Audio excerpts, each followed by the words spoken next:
Depuis mars 2020, le plateau moto se passe en une seule et unique épreuve, décomposée donc en différentes parties. Donc on conserve toujours le déplacement de la moto sans l'aide du moteur. C'est une ligne droite en marche avant et en marche arrière dans les largeurs de la piste. Nous redressons la béquille. Bien entendu, on fait bien attention que la béquille remonte bien tout en haut et qu'elle ne reste pas bloquée à mi-chemin. Et nous avançons en regardant l'endroit où on veut aller. Voilà. Et ensuite, nous repartons en marche arrière en ligne droite. Donc nous pouvons soit poser la main sur le dosseret de la moto, soit poser la main sur la protection selon les envies de chacun. Pour pousser la moto, la main gauche étant elle gentiment posée sur le guidon pour éviter de braquer inutilement ce dernier. Et ensuite nous reculons la moto jusqu'à la ligne. La roue arrière, l'aplomb de la roue arrière jusqu'à la ligne. Nous rebéquillons et nous déposons la moto.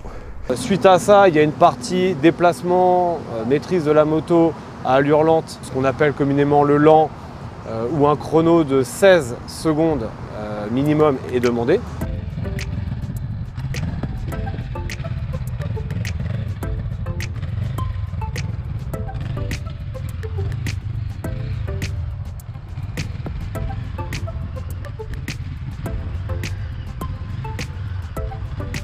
Le travail le plus important est donc la première partie, le premier virage, savoir élargir sa trajectoire et ne pas aller droit au milieu de la porte pour bien travailler sa sortie de cette porte de piquet afin d'élargir la trajectoire. Donc nous partons, hop, nous travaillons à l'embrayage et nous venons élargir à ras de la ligne, voilà. Et quand nous tournons, nous prenons un peu d'allure, nous déclenchons le virage pour s'éloigner de la deuxième porte de piquet. Et ensuite nous retournons en utilisant l'embrayage pour s'aider à s'équilibrer et arriver dans la ligne droite, nous pouvons ralentir en utilisant l'embrayage et le frein arrière.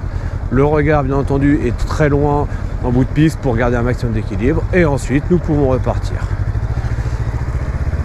Nous passons dans le couloir de l'évitement et nous passons entre le cône et le point pour passer du bon côté. Suite à ça, on a un arrêt de précision à effectuer dans un demi-tour caractérisé par un cône bleu. Pour l'arrêt de précision dans ce demi-tour là, nous venons frôler la ligne extérieure pour élargir notre virage et nous freinons fortement en ligne droite afin de laisser la moto mourir sur son angle. Le critère de l'arrêt étant le point de contact de la roue avant entre la première et la deuxième ligne pointillée. Le pied peut bien évidemment être posé avant cette première ligne pointillée.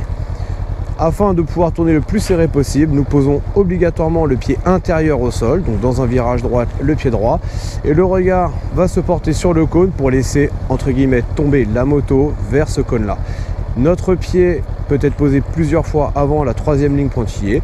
Nous utilisons donc ce pied comme une béquille et l'embrayage pour l'équilibre pour tourner le plus serré possible. Une fois que nous tournons, nous allons chercher au loin et redressons la moto pour regagner de l'équilibre. Une fois que nous avons regagné notre équilibre, nous amorçons notre demi-tour en regardant un point au milieu du tournant et ensuite à la sortie pour pouvoir tourner serré. Et à la sortie de cet arrêt de précision, on a une boucle à faire pour entamer le freinage d'urgence. Nous refaisons notre diagonale et ensuite nous pouvons passer les 2 ou 3 premières vitesses au choix en n'oubliant pas de bien revenir en première pour faire le demi-tour afin d'éviter tout risque de chute en calant. La vitesse à ce freinage est de 50 km/h, la vitesse demandée est de 50 km/h.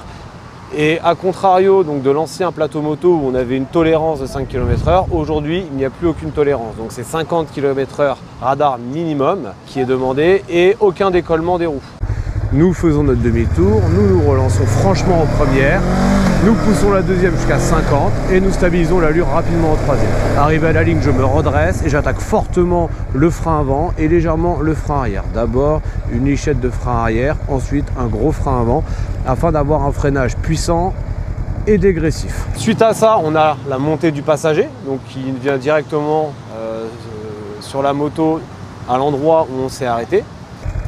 Nous revenons en première, le passager monte, nous repartons et nous faisons une diagonale en direction de la ligne toujours pour élargir la trajectoire. Et dès que nous sommes placés, le regard se porte sur le cône extérieur et sur la zone d'arrêt où nous laisserons le passager. Bien entendu, nous ne regardons pas la ligne de sortie pour éviter d'élargir sur cette dernière. Nous nous arrêtons, le passager descend et nous repartons.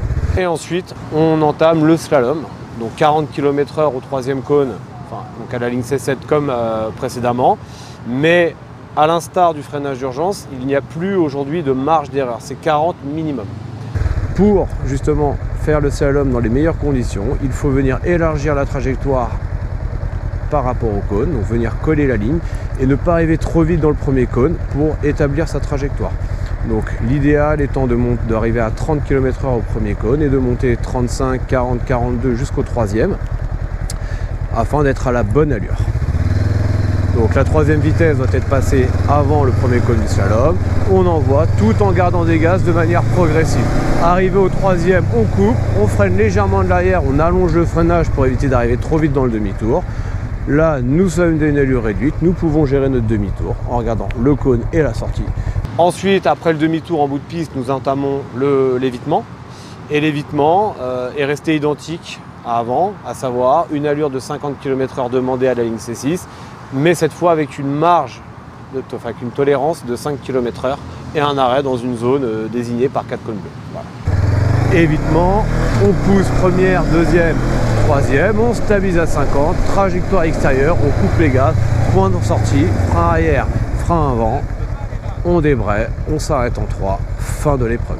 Il y a un seul et unique parcours pour le plateau moto et un tirage au sort permet de désigner s'il s'agit du côté droit ou du côté gauche, puisque c'est le même parcours mais en miroir.